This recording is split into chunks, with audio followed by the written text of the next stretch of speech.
നമ്മുടെ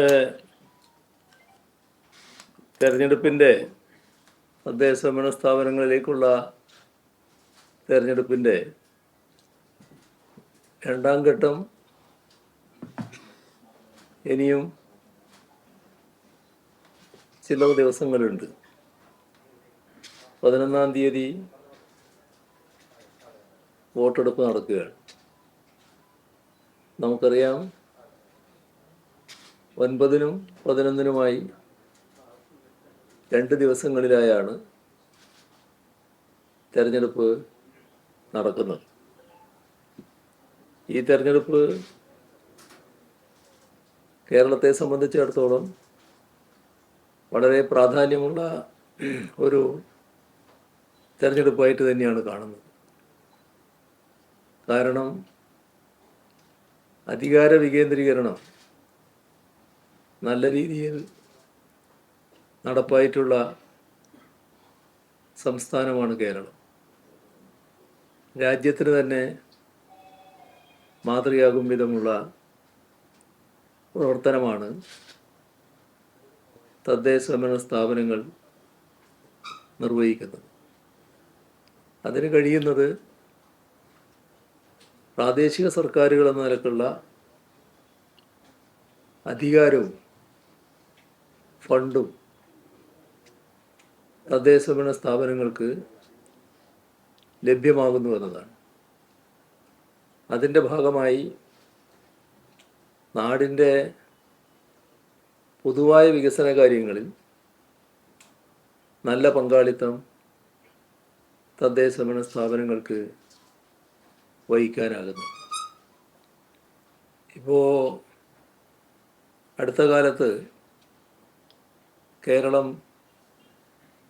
ഏറ്റവും അധികം ശ്രദ്ധിക്കപ്പെട്ട ഒന്നാണ് നമ്മുടെ സംസ്ഥാനം അതിദാരിദ്ര്യമുക്തമായത്. അത് രാജ്യത്തിൻ്റെ സാഹചര്യത്തിൽ അങ്ങേയറ്റം അത്ഭുതമുളവാക്കുന്നൊരു കാര്യമാണ്. അതുകൊണ്ട് തന്നെ രാജ്യവും ലോകം തന്നെയും കേരളം എങ്ങനെയാണ് ഇത്തരമൊരു നേട്ടം കൈവരിക്കാൻ ഇടയായത് എന്നത് ചിന്തിക്കുകയാണ്. ഒരു കാര്യം നമുക്ക് കാണാൻ കഴിയുന്നത്, അതിദാരിദ്ര്യമുക്തമാക്കണമെന്നത് സംസ്ഥാന സർക്കാർ പൊതുവെ എടുത്തൊരു നിലപാടായിരുന്നു. പക്ഷേ അത് പ്രാവർത്തികമാക്കുന്നതിൽ ഏറ്റവും പ്രധാന പങ്ക് വഹിച്ചത് കേരളത്തിലെ തദ്ദേശ ഭരണ സ്ഥാപനങ്ങളാണ്. എല്ലാ തദ്ദേശ ഭരണ സ്ഥാപനങ്ങളും നല്ല ആരോഗ്യകരമായ ഒരു മത്സരത്തിൽ തന്നെ ഏർപ്പെട്ടു എന്ന് പറയാം. അതിൻ്റെ ഭാഗമായി ഉദ്ദേശിച്ച രീതിയിലുള്ള മൈക്രോ പ്ലാനുകൾ നടപ്പാക്കുന്നതിൽ സ്തുത്യർഹമായ പങ്കാണ് തദ്ദേശ ഭരണ സ്ഥാപനങ്ങൾ വഹിച്ചത്.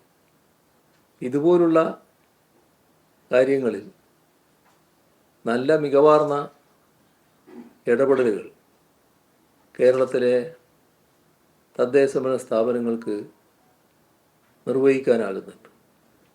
ഇപ്പം നമ്മുടെ ഇവിടുത്തെ അവസ്ഥ എടുത്താൽ, തൃശ്ശൂർ കോർപ്പറേഷൻ വളരെ നല്ല രീതിയിൽ കാര്യങ്ങൾ നിർവഹിച്ചിട്ടുണ്ട് എന്നാണ് കാണാൻ നമുക്ക് സാധിക്കുക.